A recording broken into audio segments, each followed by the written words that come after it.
el día de hoy podamos redondear algunas cuestiones básicas de gestión en salud mental. Conceptos básicos de gestión, en realidad la salud mental, digamos, es como que es el objeto de la gestión, ¿no? O el ámbito de la gestión, pero la gestión es una sola, no es que hay una gestión para salud mental, una gestión para salud, una gestión para, digamos, educación, sino que lo que se gestiona es, digamos, se gestionan grupos, se gestionan procesos, se gestionan, digamos, recursos, pero, digamos, en este caso vamos a hablar del ámbito específico de la salud mental, pero podríamos estar hablando de otros ámbitos. ¿Ok? Entonces, no sé si recuerdan que definimos en primer lugar que íbamos a hablar del campo de la gestión y lo definíamos como un espacio de interacción social en el que diferentes actores se instituyen con la intencionalidad de implementar su proyecto, ¿no? Que está referido en este caso, por lo que les decía, a la salud mental. En ese espacio entonces se intentan generar acuerdos cuya viabilidad dependen del poder que detentan en procura de la construcción de gobernabilidad y viabilidad para su proyecto, ¿no? Entonces, fíjense que esta definición ya, vuelvo, digamos, y me explayo un poquito más acá, si ustedes lo recuerdan bien, me dicen no, ya seguí más rápido, pero si no, vuelvo con esto. Fíjense que estamos hablando de la gestión como un espacio de contractualidad, como un espacio de articulación entre actores, como un espacio en donde diferentes actores están pujando por llevar adelante su proyecto.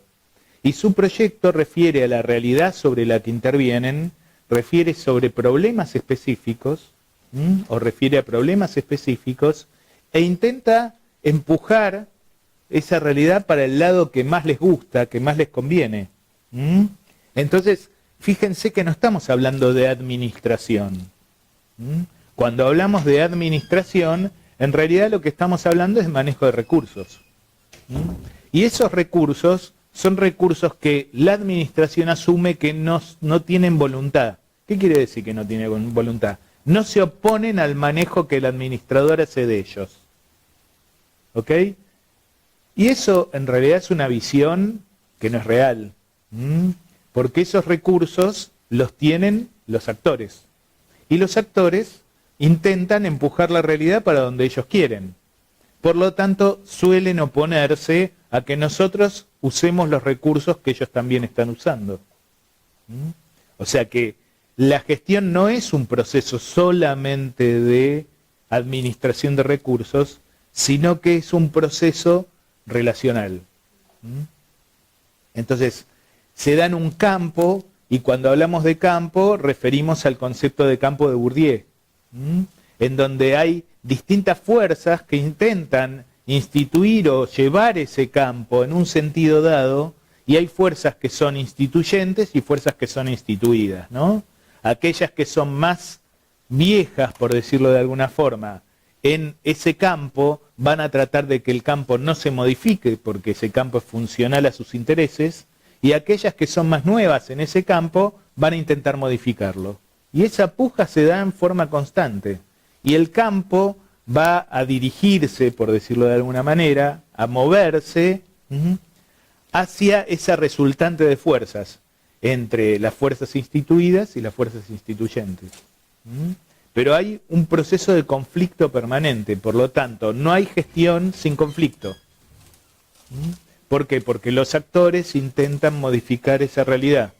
Y esa realidad les es, insisto, funcional a sus propios intereses. ¿Ok? Entonces, siempre hay proyectos, siempre hay actores, ¿qué tal? Siempre hay un espacio de interacción entre actores sociales. Y siempre hay procesos que intentan gobernabilidad y viabilidad. Cuando hablamos de gobernabilidad, hablamos de poder sobre el proceso, y viabilidad refiere a la posibilidad de que se pueda implementar el proyecto. ¿Sí? Esto vamos a volver. Pero me interesa que podamos hablar todos de un sentido común alrededor de esto. ¿Estamos? ¿Vamos bien hasta acá? Bárbaro. Entonces, fíjense que hablábamos de este campo de la gestión en donde distintos actores sociales, en base a intereses e ideología, lo que hacen es planificar, programar, implementar, monitorear y evaluar, ¿no? Y hablábamos de momentos de la gestión. ¿Recuerdan que habíamos dicho algo de eso? Y referíamos al momento en el sentido en que Matus habla de momentos. ¿Sí? ¿Se acuerdan algo de eso? No. Ya hace 2 meses. Podemos repasar. Ok. Cuando Matus habla de momentos, ¿sí? Voy primero a otra cosa. Digamos, la planificación habitualmente, la planificación normativa, la planificación histórica, lo que hace es trabajar por etapas. ¿Qué quiere decir eso? Que primero hace un diagnóstico. ¿Se acuerdan? Claro, exactamente. Digamos, entonces, esas etapas tienen un principio y un fin. Entonces, cuando yo diagnostico, lo que hago es mirar la realidad, ¿sí? Analizar qué pasa con esa realidad, identificar cuáles son las problemáticas y una vez que terminé esa etapa, paso a otra, que será la de implementación o la de planificación. ¿Sí? Eso es algo que en la realidad no se verifica. La realidad funciona diferente. La planificación como instrumento intenta dar cuenta de la realidad, pero no puede, porque su estructura, su epistemología no se lo permite. Entonces, a partir de esas imposibilidades de intervenir sobre la realidad, lo que aparece es modalidades estratégicas de pensar la planificación. Y en esas modalidades estratégicas de pensar la planificación, el concepto de momento es un concepto importante. ¿Por qué? Porque el concepto de momento lo que intenta es, digamos, superar esta lógica de etapas. ¿Por qué? Porque dice, cuando yo hago algo, en términos de planificación, por ejemplo, cuando explico lo que sucede en esa realidad sobre la cual voy a intervenir, lo que me pasa es que yo concentro en ese momento mi atención en la explicación, pero no puedo abstraerme de lo que quiero hacer. Porque la verdad es que yo explico condicionado por lo que quiero hacer. Entonces, yo concentro mi atención en la explicación, en el diagnóstico, hablando en términos de planificación normativa o de planificación histórica, pero tengo como telón de fondo lo que quiero hacer, con quiénes me voy a juntar y las dificultades, por ejemplo, que voy a tener en la implementación. Por lo tanto, el momento es un espacio de concentración de la atención para desarrollar una práctica que tiene como telón de fondo, como contexto, como condicionante, el resto de las acciones que voy a generar en el proceso de planificación. ¿Sí? Si nosotros aplicamos ese concepto de momento al campo de la gestión, recuerden que hablamos de campo porque hay una serie de actores que están jugando este juego, ¿ok? Entonces, en ese campo de la gestión, tengo momentos de planificación, momentos de implementación, momentos de monitoreo y momentos de evaluación. ¿Eso qué quiere decir? Que cuando yo planifico, tengo el resto de los momentos que me están contextualizando. Por lo tanto, yo no planifico en abstracto, planifico en un ámbito concreto, en el ámbito concreto donde voy a implementar. Y no puedo planificar o hacer diseños que son imposibles, que son inviables. Tengo que trabajar con, digamos, planificaciones, con diseños que sean viables. Y que si no son viables, tengo que pensar cómo darles viabilidad. Tengo que pensar cómo ganar gobernabilidad sobre la situación. ¿Se entiende esto? Por lo tanto, en el momento en que yo planifico, en que estoy concentrando mi atención en planificar, tengo como telón de fondo la implementación, el contexto de la implementación. Y cuando yo pienso en el monitoreo, pienso en lo que planifiqué y pienso en lo que estoy implementando. Lo mismo me pasa con la evaluación. ¿Se entiende? Entonces, estos momentos en que yo voy a desarrollar mis prácticas y voy a desarrollar mis procesos, están interpelados, están intervenidos, están condicionados por los otros. ¿Ok? No empiezo y termino nada, sino que lo hago todo al mismo tiempo. ¿Sí? Pero con la lógica de momentos, con el concepto de momentos, lo que hago es concentrar mi atención en ese proceso y tener como telón de fondo los demás. ¿Mm? ¿Vamos bien?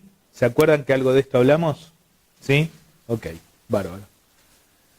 Les habíamos discutido la vez pasada cuál es el contexto en el que vamos a hablar de gestión. ¿Mm? Y como el contexto es vertiginoso, ya el contexto del cual hablamos hace 2 meses cambió. ¿Mm? O cambia.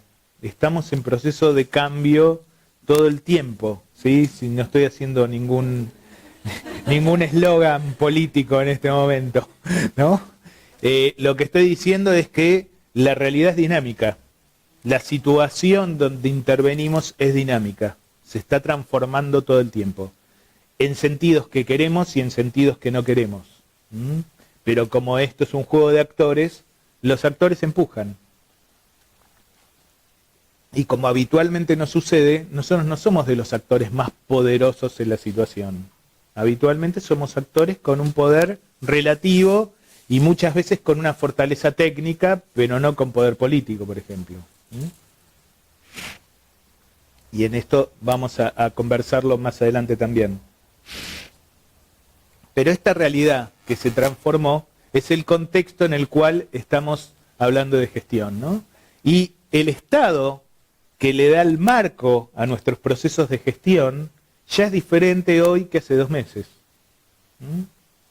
Digo, hay un avance en la cuestión de la privatización del Estado que es vertiginosa. Y es un tema muy fuerte para nosotros como gestores en el ámbito público, por ejemplo, o en el ámbito de la seguridad social. O incluso en el ámbito privado, porque ese Estado que garantiza o que debiera garantizar algunos derechos, progresivamente pareciera que está garantizando cada vez menos derechos. Y si pensamos en términos de salud, por ejemplo, no sé si vieron, pero estas semanas la CUS, la cobertura única de salud. Bueno, eso es determinante para nosotros como gestores públicos de salud. Y como gestores privados también, si es que somos gestores privados. Como gestores de salud es determinante. ¿Por qué? Porque el Estado que hasta hace un rato garantizaba cosas, hoy no lo hace. Y los derechos cambiaron. ¿Sí? Y hay procesos al interior de la sociedad que están ahí ebulliendo y que definen cuál es el marco en el cual estamos gestionando. Entonces yo no puedo dejar de pensar en el Estado en el que estoy gestionando, aun cuando gestione en el sector privado. ¿Sí? Porque me condiciona y muchas veces me determina. ¿Ok? También tengo que saber cuál es el marco normativo en el cual estoy gestionando, ¿no? Porque el Estado, digamos, produce un marco normativo que marca de alguna forma los límites de las posibilidades de gestión, pero a la vez produce otras cosas, ¿no? Ustedes bien lo saben, ¿no? Produce relaciones simbólicas, produce, digamos, mandatos, produce estructuraciones sociales, pero el marco normativo es el que nos ajusta más fuertemente, ¿no? Y, por ejemplo, la Ley Nacional de Salud Mental es un marco normativo que para nosotros, gestores en salud mental, obviamente que nos condiciona y nos determina en forma permanente. Y esa ley está cambiando de alguna forma, ¿no? Porque no cambia la ley, pero cambian los decretos que la reglamentan, por ejemplo. Pero no es solamente el marco normativo de la Ley de Salud Mental el que nos condiciona. Hay otros marcos normativos que fundamentalmente se produjeron en la última década que tienen que ver, por ejemplo, con la ley de historia clínica, la ley de derechos del paciente, la ley de identidad de género, el sistema de protección integral de niñas, niños y adolescentes, ¿sí? Y así un montón, un marco normativo amplio, la ley de educación, etcétera, etcétera. Entonces, todos esos marcos normativos nos van condicionando. Fíjense que estamos hablando de un Estado en movimiento, porque ese marco normativo, digamos, no, como por las características de nuestro país, digamos, no impacta sobre las prácticas en forma directa, sino a través de instituciones. En otros países impacta sobre las prácticas en forma directa, se hace lo que dice la ley. En la Argentina la ley a veces es optativa, pero cuando existen instituciones u organizaciones que logran la implementación de las leyes o que presionan por la implementación de las leyes, las cosas empiezan a cambiar, o las cosas se mueven, ¿no? Fíjense en el marco de la Ley Nacional de Salud Mental, obviamente que exista una dirección nacional o que no exista, cambia la implementación de la ley. Por ejemplo, que haya una determinada dirección nacional o que haya otra determinada dirección nacional, cambia la implementación de la ley. Que exista el Consejo Consultivo o que no exista el Consejo Consultivo, cambia la implementación de la ley. Que exista el CONISMA o que no exista el CONISMA, cambia la implementación de la ley, ¿no? O sea, todas estas cuestiones en nuestro país son muy relevantes. Hablábamos de la transición demográfica y la transición epidemiológica. ¿Se acuerdan algo de eso que habíamos dicho? No. En pocas palabras. ¿Recuerdan que... o no recuerdan? Vuelvo.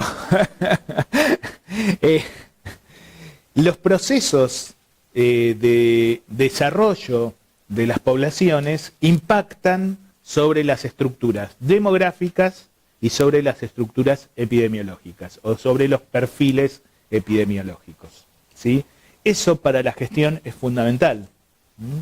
Si yo tengo que, por ejemplo, gestionar en Formosa, la pirámide demográfica, o sea, la estructura de la población con la que voy a trabajar es distinta que si tengo que gestionar en la ciudad de Buenos Aires. ¿Por qué? Porque los niveles de desarrollo diferenciales de esos ámbitos sociales me plantean desafíos diferentes para la gestión. Ejemplo, si yo trabajo en la ciudad de Buenos Aires, ¿cómo dirían que es la pirámide demográfica de la ciudad de Buenos Aires? ¿Qué hay más? ¿Chicos o viejos? Claro. Digamos, si bien no es que hay más gente mayor, relativamente hay más gente mayor, ¿no? ¿Sí? Digamos, ¿ustedes están familiarizados con lo que es una pirámide demográfica? ¿Mazo? Claro, la pirámide demográfica es un gráfico que expresa cómo se distribuye la población en un determinado ámbito.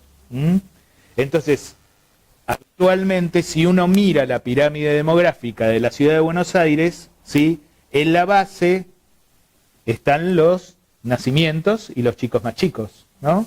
Y en la cúspide están los más viejos. La pirámide de la ciudad de Buenos Aires probablemente sea una pirámide que tenga una base más angosta y que, digamos, sea algo así. O, mejor dicho, sí. No necesariamente más truncada, va a ser más alta, porque hay más viejos. Pero lo que vamos a ver es que va a tener por ahí una estructura más en reloj de arena, se llama, ¿no? ¿Qué quiere decir esto?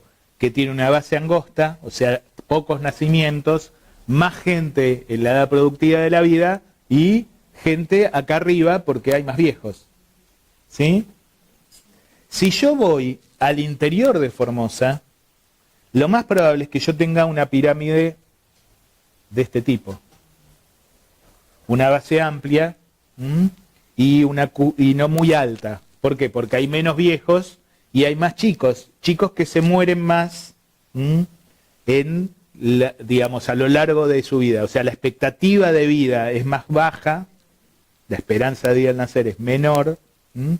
Y la natalidad es más importante, ¿sí? Igual yo es una exageración pedagógica la mía, ¿no? Porque todo el país va marchando en la misma transición demográfica, ¿no? O sea, todo el país va envejeciendo. Pero si yo miro en África, seguramente en los países más pobres de África o en los países más pobres de América, lo que voy a encontrar son pirámides más achatadas y más gordas. ¿Sí? ¿Me siguen? ¿Por qué eso es importante para la gestión? Porque yo gestiono para la población. Entonces, si la población tiene esta estructura, yo tengo que adecuar los servicios de atención a esa estructura. ¿Qué les parece que va a haber más problemas de salud mental en este tipo de pirámides o en este tipo de pirámides? ¿Dónde va a haber más demanda de salud mental? ¿Es la de? ¿Por qué? ¿Por qué les parece eso?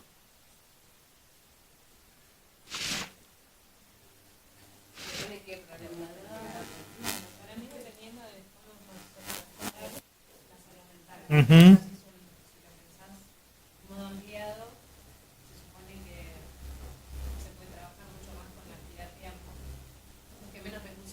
Uh-huh. Ahora, si lo pensás en términos de, bueno, no, una salud mental tipo consultorio, bueno, entonces, Uh-huh. claro. Ok. Claro, la patología también se ve como la edad más avanzada. Uh-huh. Claro. Uh-huh. O sea, si conceptualizás sufrimientos psíquicos de un modo, si conceptualizás, no sé, Uh-huh. patologías graves, Uh-huh. Si pensás en promoción, Uh-huh. Ok. La siguiente pregunta que les voy a hacer. ¿Dónde va a haber más demanda en salud mental? ¿Acá o acá? La más vieja, la población más envejecida. ¿Por qué? Porque la otra población va a demandar otras cosas. Porque va a tener un perfil epidemiológico diferente. ¿Qué quiero decir?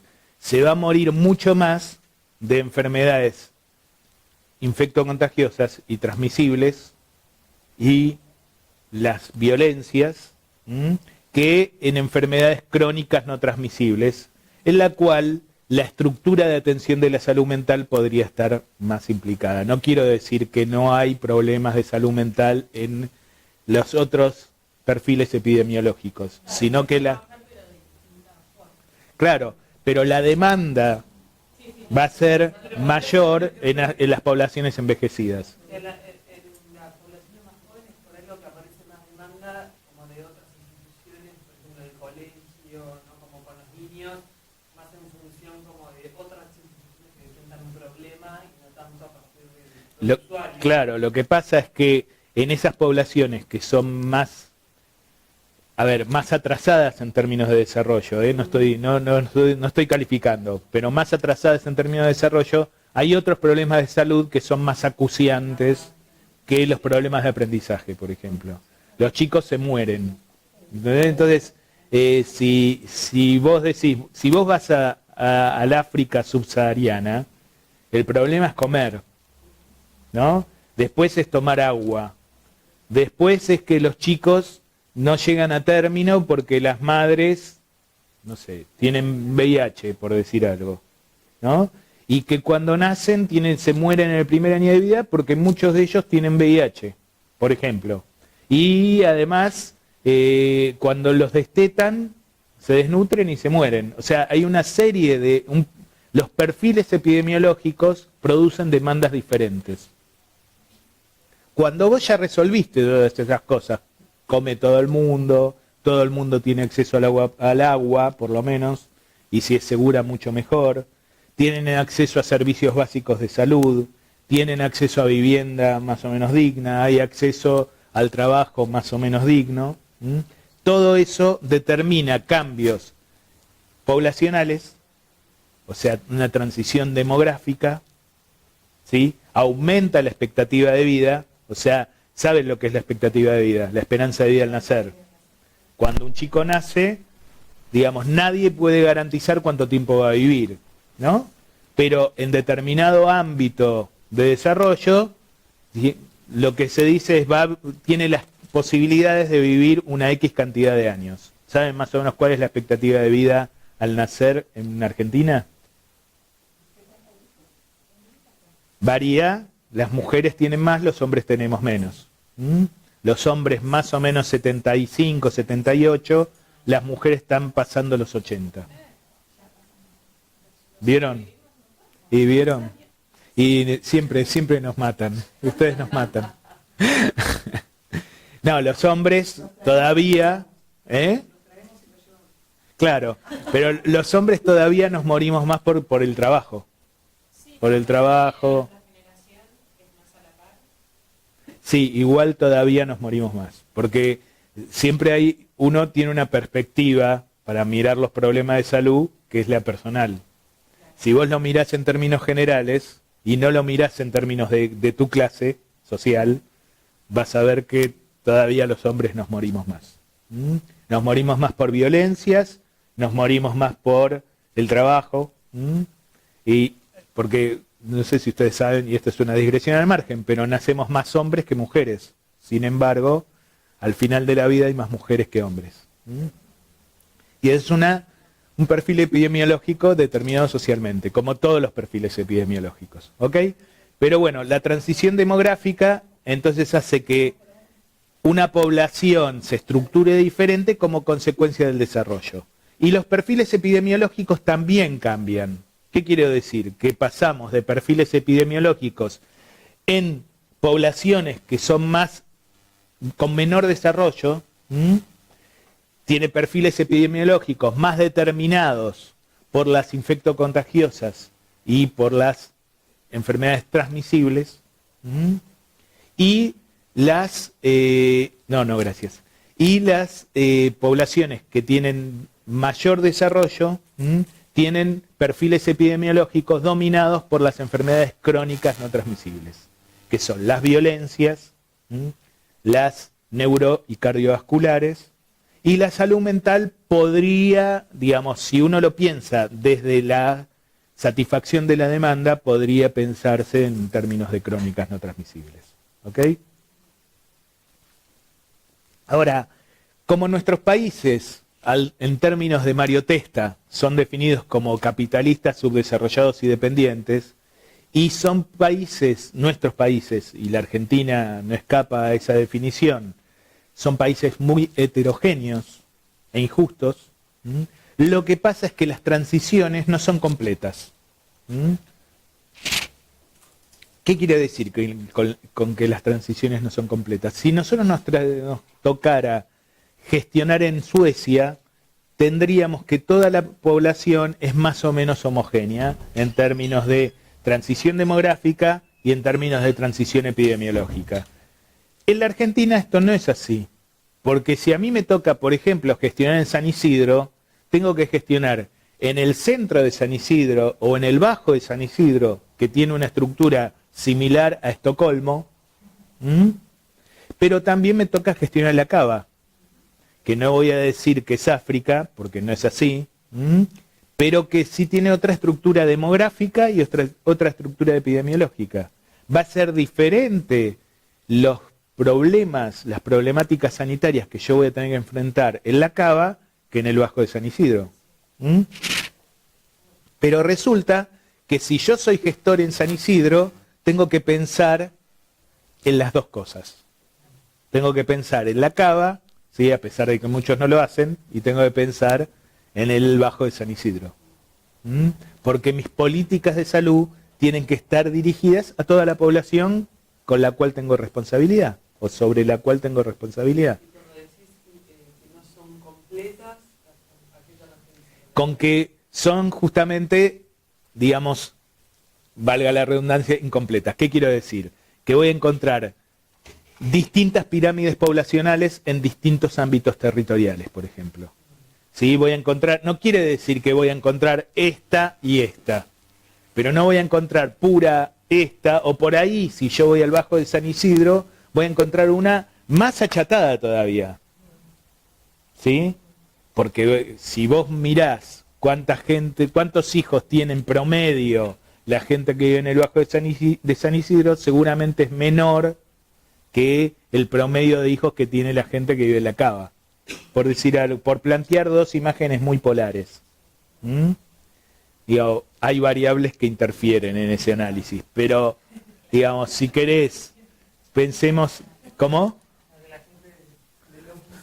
Sí, claro, está bien, pero no son todos, aún en esa lógica vos ves cosas diferentes, pero esa gente que vive en el Bajo de San Isidro tiene muchos hijos, pero los tiene en condiciones muy seguras, tiene acceso a controles de embarazo muy seguros y muy frecuentes, tiene acceso a una serie de, digamos, contenciones durante el embarazo, que no son las mismas contenciones que tiene la gente de la Cava, tiene la posibilidad de mandar toda esta cantidad de hijos a colegios que satisfacen muchas más necesidades que...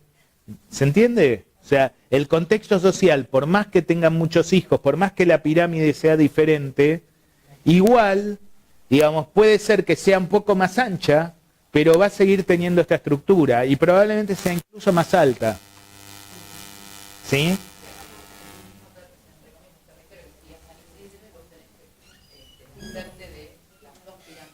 Exactamente. Exactamente. Buen día.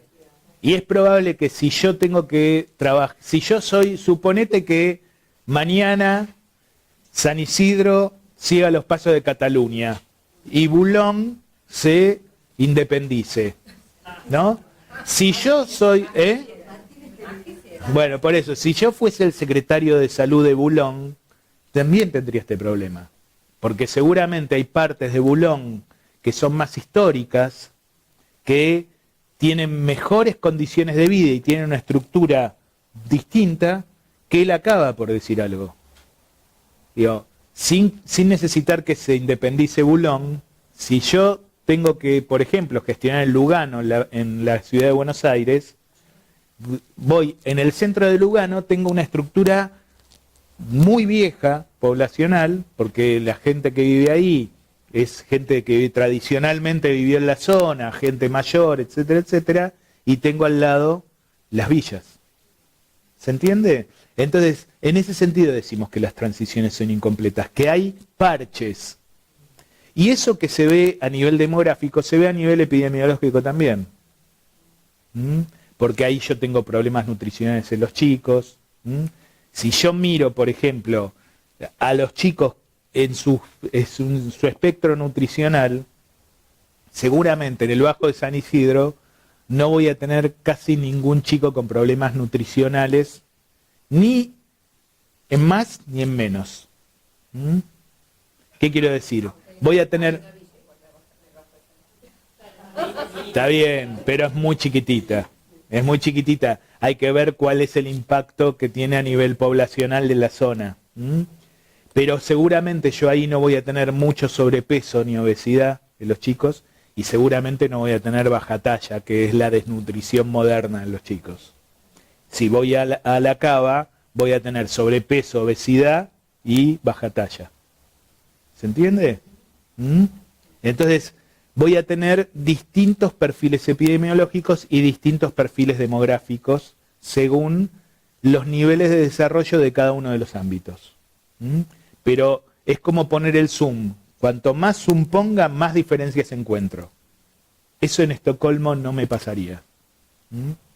Eso para el gestor de políticas facilita un montón. Estocolmo facilita un montón. No tengo que pensar que acá tengo que fortalecer el materno infantil, acá tengo que fortalecer el de adultos mayores, acá tengo que fortalecer el de mujeres en edad reproductiva, sino que hago lo mismo para todo Estocolmo. Acá no puedo hacer eso. ¿Se entiende? Y esto es una variable fundamental para pensar la gestión. Porque esta es la dinámica que me va a mí condicionar lo que voy a hacer. en todos los trabajos que ustedes presentaron la otra vez, en todos esta variable es fundamental. Aun cuando recorten el objeto de intervención, aun cuando digan yo voy a trabajar con la casa de no sé qué, que lo que decían de Vicente López, la casa de la juventud y con, eso, no me acuerdo cómo se llamaba. Aun cuando la piensen para un ámbito y un problema específico, esta dinámica es fundamental. No pueden dejar de pensarla. ¿Ok? Y la salud mental no escapa a esta lógica. ¿Sí?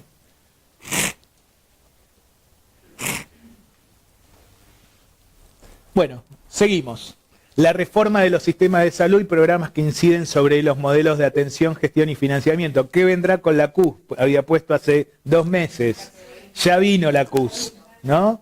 Ya vino la CUS. ¿Saben todas lo que es la CUS? ¿No? En Guaymallén. Sí, se lanzó la semana pasada en Guaymallén. La CUS es la cobertura universal de salud. Es una lógica o un programa de ampliación de cobertura que viene impulsado por los organismos internacionales. ¿Qué quiere decir ampliación de cobertura? Ampliar la cobertura de la gente por los sistemas de salud. ¿La Argentina tiene un sistema de salud universal o no? Sí. Exactamente.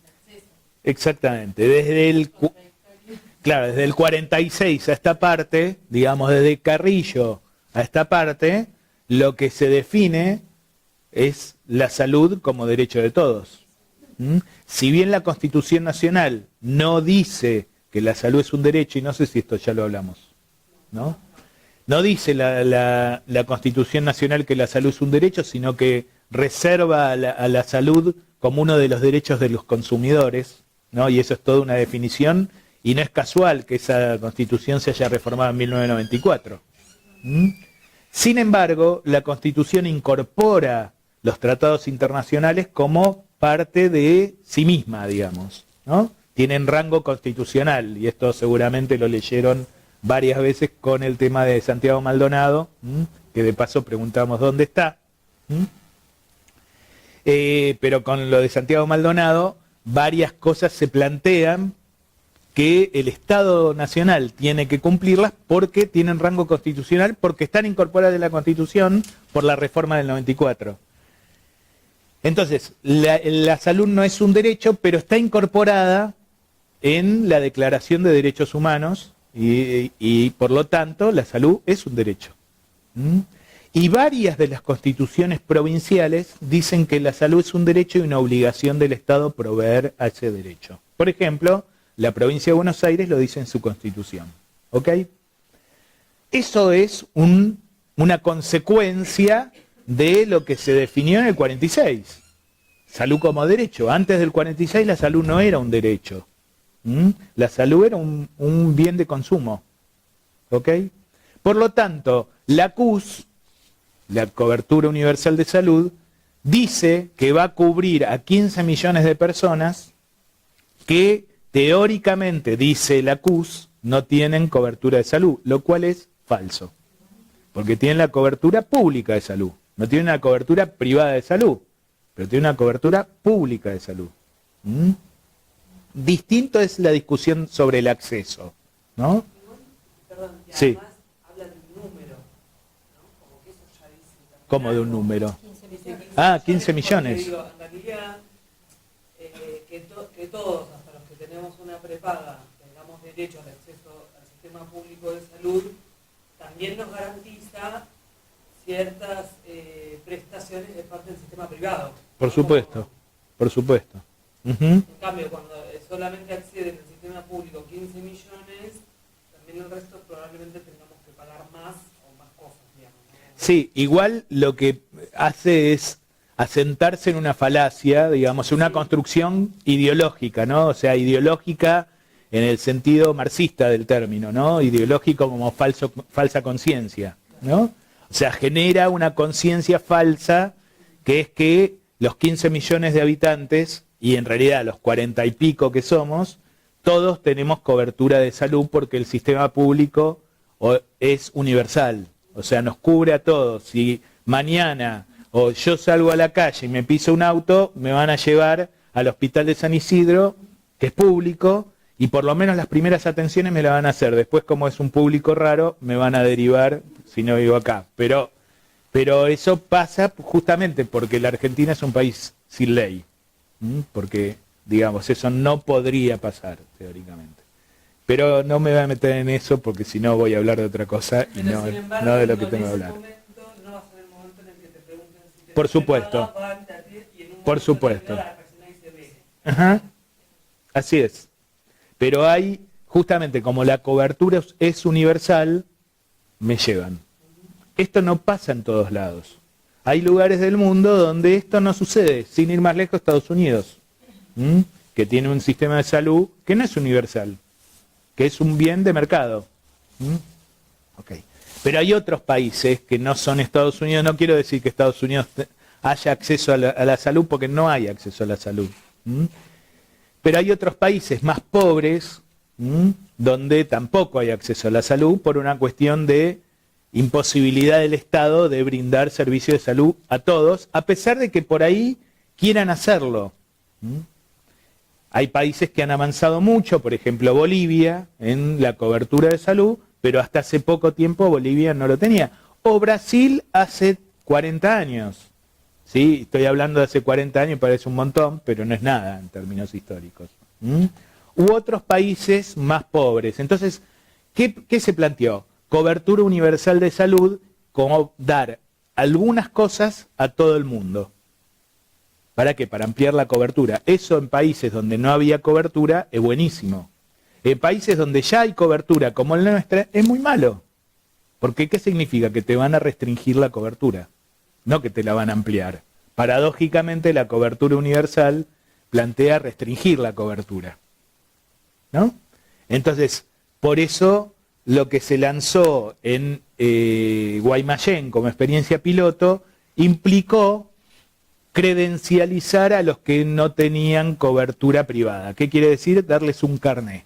Parece que darte un carné te asegura el acceso al cielo, digamos, ¿no? Entonces, darle un carné a la gente que no tenía. Ahí dicen generar historia clínica única, digo, todo eso que es fuego artificial, porque la verdad es que no están en condiciones de hacerlo. No hay condiciones tecnológicas en el país para hacerlo, digamos, y este es un proceso para poner historia clínica única en todos los servicios de salud de los próximos 10 años y que además requiere un montón de acuerdos interjurisdiccionales para poder hacerlo, porque la salud no es una competencia delegada de las provincias a la nación. ¿Ok? Pero bueno, todo esto, digamos, yo lo que les recomiendo es que, como todos nosotros somos parte del sistema de salud, que sepamos que es la CUS, por ejemplo, que es la única política pública en salud que está implementando este gobierno. Si es que la está implementando. Pero, digamos...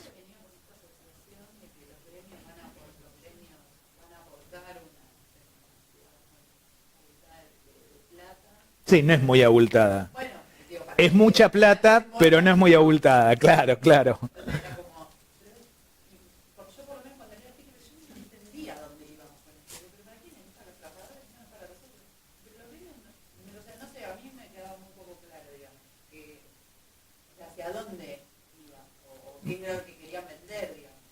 A ver, hay países del mundo que tienen sistemas únicos de salud, ¿no? ¿Qué quiere decir? Brasil tiene sistema único de salud, Canadá tiene sistema único de salud, el Reino Unido tiene sistema único de salud, Francia tiene un sistema, etcétera. Bueno, podríamos seguir, son muchos. ¿Qué quiere decir eso? Que hay un sistema unificado, que el Estado, que es el que maneja el sistema único, ordena a los distintos prestadores, pero que si vos te pasa cualquier cosa, vas y te atendés en cualquier lado y después se arregla cómo circula la plata. La Argentina no es así. La Argentina tiene un sistema fragmentado y heterogéneo, ¿no? Un sistema que se divide en 3 subsectores.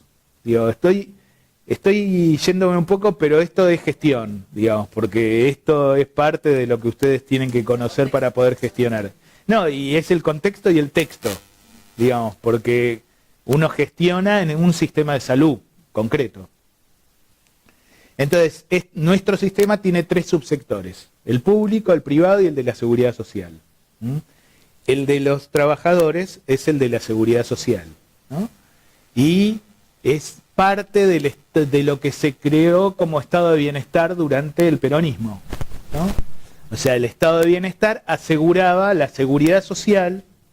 Entonces la seguridad social, digamos, de la previdencia, digamos, ¿no? Que es la jubilación, pero también la seguridad social médica, que son las obras sociales. Esto, digamos, generó una serie de conflictos a lo largo de la historia argentina, que en esto sí no me voy a meter, pero hizo que este sector de la seguridad social históricamente hiciera posible la existencia del sector privado de la Argentina, porque financió sistemáticamente el sector privado y lo financió de un modo corrupto muchas veces, ¿ok? Durante la gestión de Neri como ministro de Salud de Alfonsín, se sanciona el Seguro Nacional de Salud. El Seguro Nacional de Salud teóricamente era una forma de unificar el sistema. ¿Qué quiere decir? Que todos los agentes que intervienen en el sistema de salud son agentes del Seguro Nacional de Salud. Hay toda una discusión de sistemas únicos y seguros, ¿no? El seguro tiene que ver con una forma de asegurar el riesgo, en cambio el sistema lo que hace es garantizar derechos, en pocas palabras. Pero bueno, esa ley que es del 95 nunca se derogó. Nunca el Seguro Nacional de Salud existió, pero existen algunas cosas, ¿no? Típica forma de implementar las leyes de la Argentina. Un poco sí, un poco no. Entonces, la seguridad social tiene una serie de cosas que brinda a sus propios afiliados y hay, digamos, como sus afiliados no se atienden nada más que en el sector privado, lo que hace es retribuir las atenciones al sector público. Lo hace mal, lo hace en forma tardía y muchas veces ni lo hace. Y hay una serie de fondos al interior de la seguridad social que mueven muchísimo dinero, mueve como, digamos, el gasto en salud en la Argentina, que debiera ser inversión, no gasto, es más o menos 10 puntos del PBI. Es mucha plata, muchos miles de millones de pesos. Más o menos la seguridad social mueve 4 puntos del PBI. O sea, casi la mitad se mueve por la seguridad social. Entonces parte de esa plata vuelve al sector público y parte no, la mayoría no.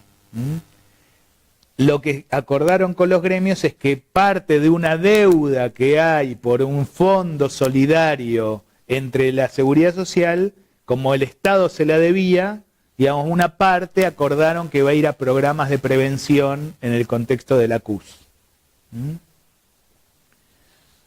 Nadie sabe dónde va a ir a parar, ¿no? Si se apaga Valderrama. Entonces, no sabemos qué va a pasar, nadie, porque además son fondos muy difíciles de rastrear, muy difíciles de seguir.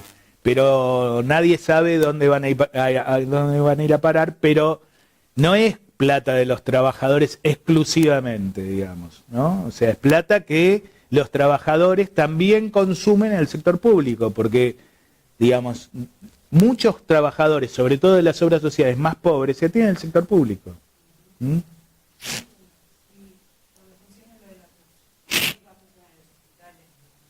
Bueno, esa es otra discusión.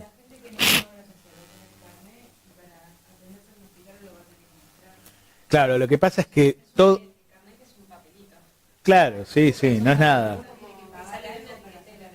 Bueno,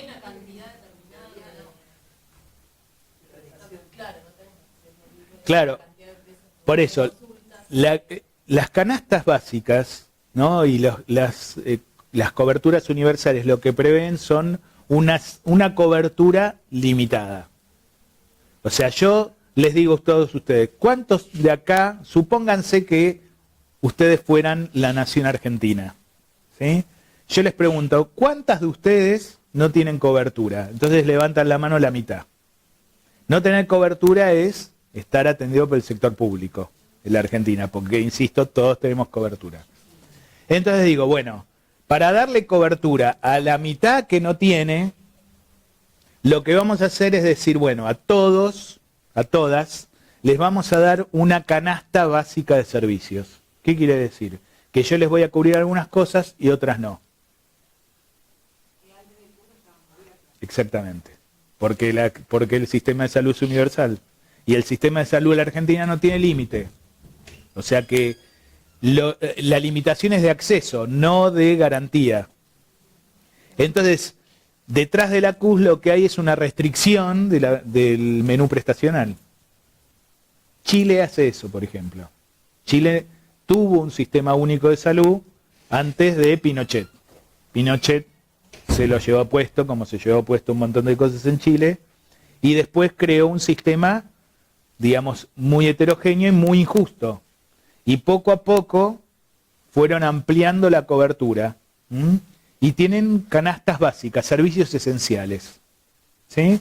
Y hay otros servicios que nadie los presta, y si no tenés plata, no los tenés.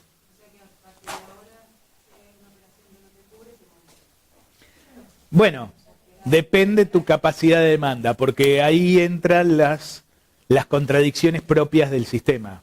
Como la Constitución garantiza el derecho a la salud, si vos tenés capacidad de demanda y ponés un juez que te sonríe y que te ayuda, el juez le va a obligar al Estado a que te cubra. Claro. Pero ¿y si tenés plata?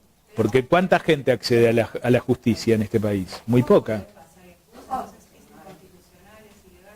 Bueno, porque es Argentina. Porque es Argentina. Y igual es el sector salud es muy difícil de intervenir porque hay muchos intereses, porque hay mucha plata. 10 puntos del PBI es mucha plata. Pocas cosas mueven 10 puntos del PBI. El pueblo. Digamos, en la medida en que haya discusión social alrededor de estos temas, pero para eso parte de lo que hay que hacer, que bueno, yo tomo de los dos lados. Claro, es discutirlo, digo. Si no lo ponemos como tema de discusión, la gente no sabe, la gente cree que es cobertura universal, todo. Es buenísimo, es buenísimo. Claro. No. No, esto es una política pública que depende del Ejecutivo. No hay una ley.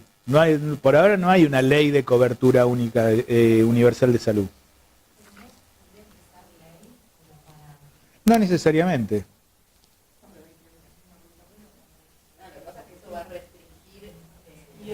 El acceso a los otros servicios. Por eso lo pensamos en términos. Se necesita, en relación a esto de que se empezó la implementación en Nación, a mí me llamó la atención porque en un centro de salud lo que me dijeron es que ya no están casi mandando medicación por remediar, y sí ya la están mandando, estoy hablando del conurbano, no de la provincia, y ya están como implementando igual a nivel de medicación algo que viene por el lado de CUS, digamos, ¿no? En realidad le cambiaron el nombre a todos los programas y le pusieron CUS algo. Ya no es más remediar, es CUS medicamentos. Claro. ¿Entendés? Es lo mismo. Le cambió, es nombre de fantasía. Es como... pero igual la baja de medicación ya apareció. No, por supuesto, restringieron la cobertura de medicamentos, todo eso sí. Digo, esto es parte de la discusión sanitaria, de la discusión de política pública en salud. ¿Está? Pero, insisto, si a cualquiera de nosotros nos toca gestionar, esto es, digamos, lo que uno tiene que saber, porque, por ejemplo, a las provincias les exigen que firmen el acuerdo de la CUS. Y eso es, digamos... Bueno, pero si vos sos gestor de una provincia y no tenés un mango, y te dicen, yo te voy a pasar guita, pero me tenés que firmar esto. Billetera Matagalán, ¿no? Ese viejo. Pero fíjense cómo esto da cuenta que la gestión es un espacio de contractualidad entre actores sociales. Claro, yo pensaba, ¿por qué se hace la prueba de Guaymallén? Por ejemplo, a evaluar qué tipo de población. Primero porque son mendocinos, ¿no? Los mendocinos son una parte de la Argentina que tiene otra mirada respecto de la ley. No quiero decir que se apegan a la ley, pero que en general son más normativos.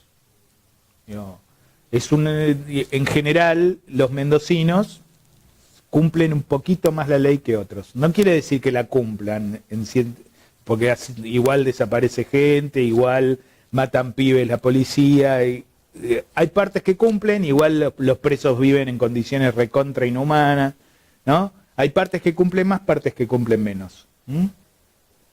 Segundo, porque es un gobierno, digamos, del mismo signo político que el gobierno nacional. Y además que tiene un sistema de salud más o menos continente. Entonces, todo eso, y además está más cerca de Chile, con lo cual tienen más contacto con un sistema, con una modalidad de atención de la salud parecida. Ahora, esto de la cuestión demográfica y epidemiológica nunca se conoce. Bueno, no, por ahí sí, por ahí lo tomaron en cuenta. La verdad que yo no tengo detalle de qué hicieron ahí en la experiencia piloto. Hay gente en el gobierno o en el Ministerio de Salud, alguna gente del Ministerio de Salud, son técnicos de buena calidad, con lo cual es probable que estas cosas las tengan en cuenta. Lo que pasa es que hay una base ideológica de lo que están haciendo. Están gestionando esto de saber que es como un campo de fuerzas, digo, estas fuerzas están y gestionan y hacen y en este momento tienen la posibilidad Por supuesto. de la implementación y de la gobernabilidad. Y van ganando gobernabilidad. No es casual que lo hayan hecho en Mendoza, justamente, porque tienen gobernabilidad. ¿Ok? Bueno, sigo un poquito más, pero vean que esto de la reforma de los sistemas de salud es fundamental, ¿no? La determinación compleja del proceso de salud, enfermedad, atención, cuidado, que esto vamos a hablar un poquito más adelante, y la globalización como parte de las tensiones que se dan incluso en lo privado, ¿no? Cuando me refiero a lo privado, me refiero a la relación uno a uno, independientemente del régimen jurídico. Pero la relación uno a uno, la globalización está presente todo el tiempo, ¿no? Yo me entero de lo que hacen en el Reino Unido porque en internet salió que, o si yo tengo un padecimiento crónico, entro a internet y busco y tengo información, ¿no? Esa globalización nos pone en jaque todo el tiempo. ¿Ok? Sigo un poco más, ¿no? Habíamos hablado en qué contexto de prácticas y yo les comenté, esto no voy a detenerme, pero cómo es el proceso de planificación y cómo es el primer nivel de atención en la Argentina, a partir de 2 investigaciones. Una que hicimos nosotros sobre planificación sanitaria, otra que hicieron Yanco, Gerlero, Augsburger y no me acuerdo qué más, sobre el primer nivel de atención en varias provincias argentinas. Los 2 textos, el texto de Yanco, Gerlero y Augsburger lo tienen, y bueno, las filminas las tienen, yo se las había mandado.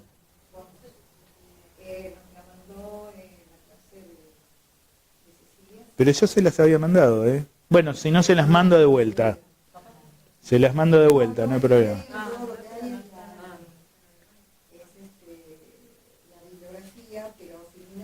Bueno, yo se las mando de vuelta, pero... Bueno, ¿en qué paradigma de producción del proceso salud, enfermedad, atención? Quiero ver si ya llegamos a donde habíamos dejado. Sí. Pero vean, digamos que nosotros sabemos, y esto es una imagen vieja del 91, o sea, ya cumplí unos cuantos añitos, pero es interesante para pensar cómo es el proceso de determinación del proceso salud, enfermedad, atención, cuidado, valga la redundancia, ¿no? Nosotros sabemos que, digo, por ahí si esto ya lo conocen y lo tienen claro, me avisan y voy más rápido. Pero, ¿saben cómo define la OMS a la salud? ¿Se acuerdan?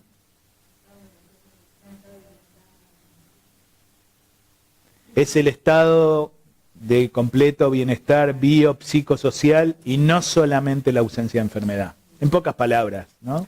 Y después la definición se complejiza un poco más.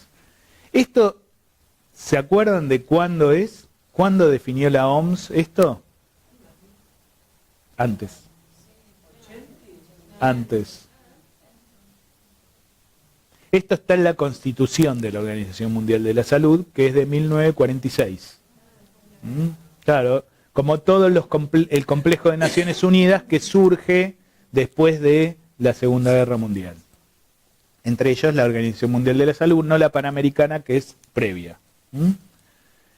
La Organización Mundial de la Salud define esto, digamos, de modo de plantear una imagen horizonte, ¿no? Decir, bueno, muchachos, estamos viendo que la guerra, que las situaciones alimentarias, que las situaciones de acceso al agua, que las situaciones de acceso a la vivienda, que el trabajo, todo esto provoca o genera o determina, para hablar más correctamente, la salud y la enfermedad.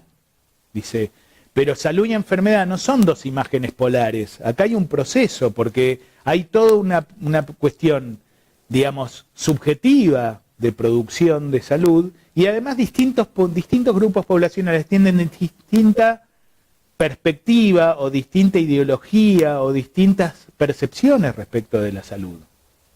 No es que hay una única percepción, no es que hay una única definición, sino que no lo podemos definir. Ahí entonces hablamos de un proceso, y ese proceso tiene una determinación histórica, pero también tiene una determinación social.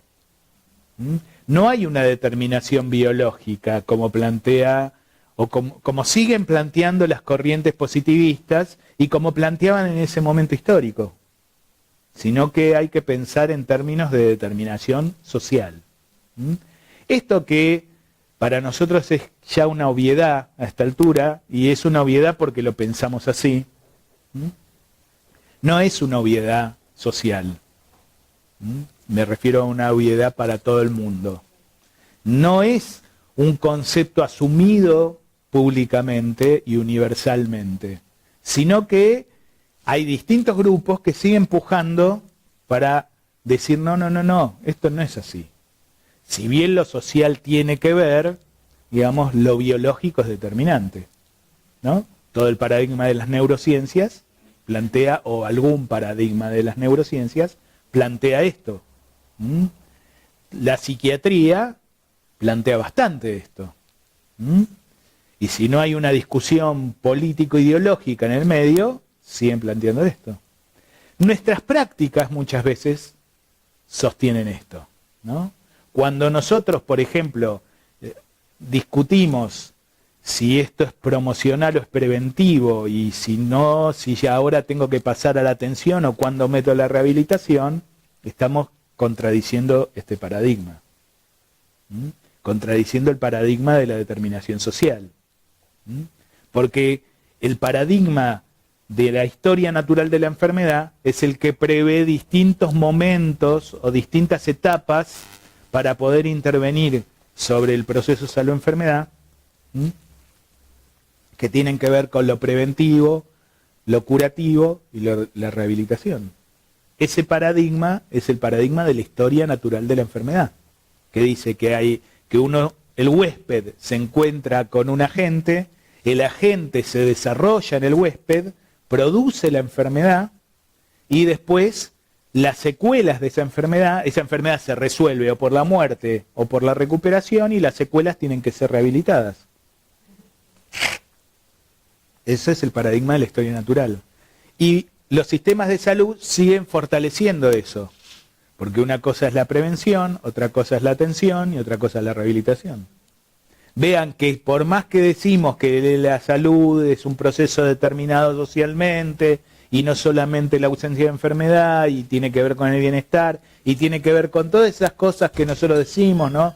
Las condiciones de vida y de trabajo, el ambiente laboral, la educación, la producción, el desempleo, el agua, los servicios de vivienda, los servicios de salud, etcétera, etcétera. Esos servicios de salud están pensando en otro paradigma, en un paradigma que es de los 60, de los 50 en realidad. Sin embargo, es un paradigma superado.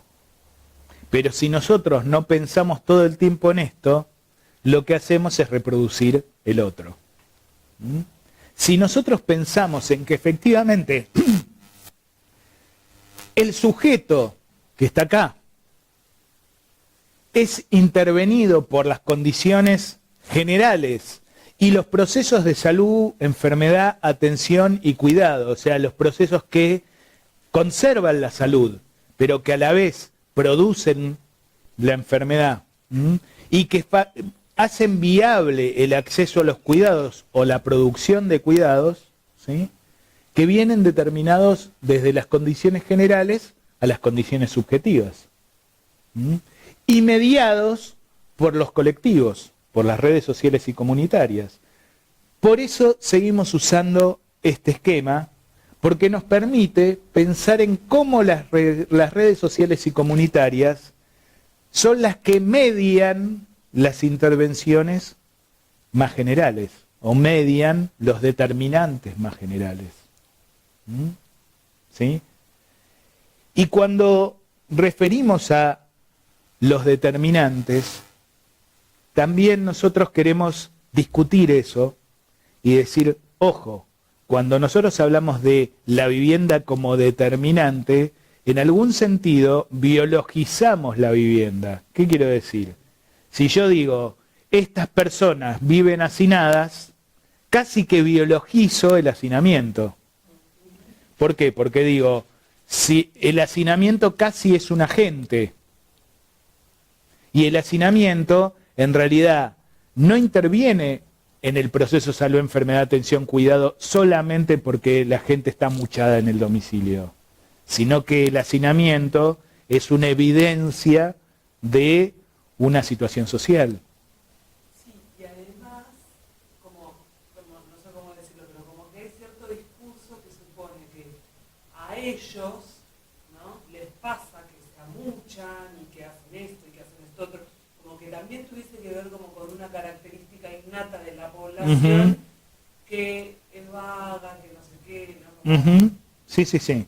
Se ahistoriza y se biologiza. Entonces, claro, esto es o una consecuencia divina o, digamos, una responsabilidad del propio colectivo, ¿no? Y digo, esto pasa mucho cuando en las prácticas concretas, cuando, por ejemplo, una madre lleva a un chico intoxicado, se culpabiliza a la madre y no se ve eso como un contexto histórico y social, por ejemplo. ¿Qué pasó? Ah. Por nada.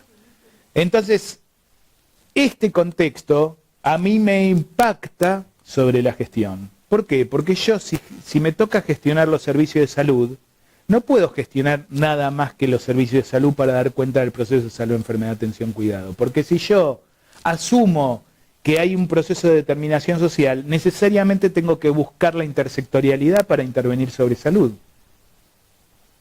Por lo tanto, mi gestión obligatoriamente va a tener que ser intersectorial y seguramente interdisciplinaria. Porque yo sé que si no, no puedo intervenir sobre los procesos de determinación. No puedo pensar solamente en determinantes aislados, sino que tengo que pensar en procesos de determinación. Por lo tanto, si a mí me toca gestionar la salud en un determinado espacio social, llámese municipio, llámese territorio concreto, yo necesariamente tengo que buscar la intersectorialidad. En cualquiera de los casos, de los ejemplos que ustedes trabajaron y presentaron la vez pasada, necesariamente tengo que buscar la intersectorialidad. porque si no, no voy a poder intervenir sobre la salud mental. ¿Quiere decir que yo de una voy a buscar a todo el mundo y voy a mostrar todas las cartas y voy a tratar de articular todos los actores? No. Quiere decir que tengo que ser estratégico en esa mirada. Y tengo que tener una perspectiva de campo de la gestión, de contractualidad entre actores sociales y de construcción de viabilidad y gobernabilidad. No le voy a decir al que está en contra de lo que yo quiero hacer, mira, yo quiero hacer bla, bla, bla, bla, bla, bla, porque le estoy dando todo el mapa para intervenir sobre lo que quiero hacer.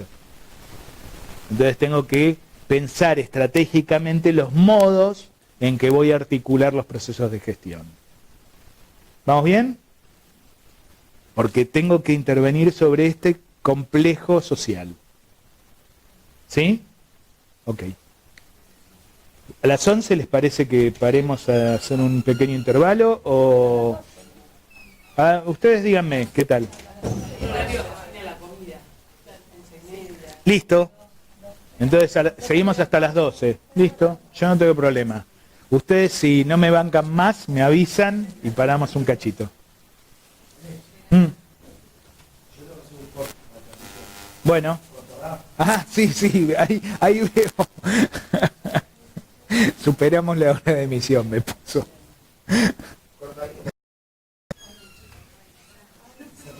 Sí, perdón, pero como bien dijiste, me olvidé.